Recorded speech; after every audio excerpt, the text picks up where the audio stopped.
I remember the warmth of my brother's living room, the smell of cookies, the sunlight streaming through the window. And I remember my niece, just a toddler, learning to speak.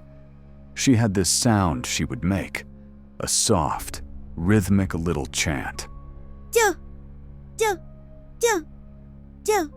She'd say, her eyes bright with laughter. It was the cutest thing in the world. It was our little inside joke. It was a sound of pure, simple happiness. A sound I now pray I will never hear again. Years later, I was leaving my brother's house late one night.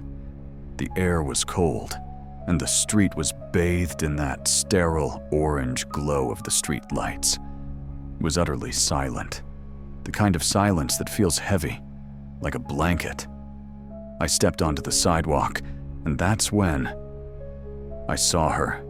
Down the street, under a flickering lamp, was a figure. An old woman, hunched over, her back bent into a painful-looking arch.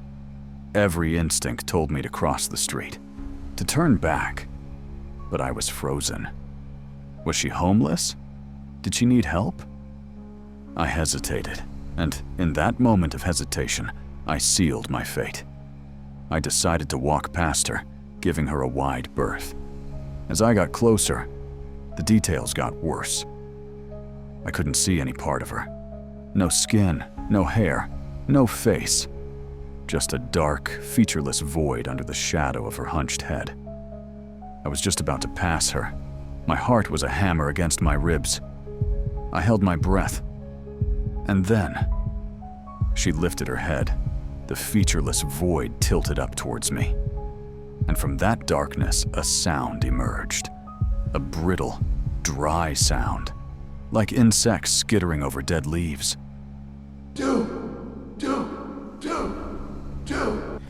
My blood turned to ice. It was the same rhythm, the same childish chant. But this was an obscenity, a violation of a sacred memory. I didn't think. I just ran. The air turned thick, heavy, like I was moving through tar.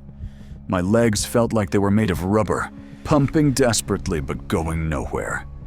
I was sprinting, but the world was moving in slow motion. And the sound was always there. Not getting fainter.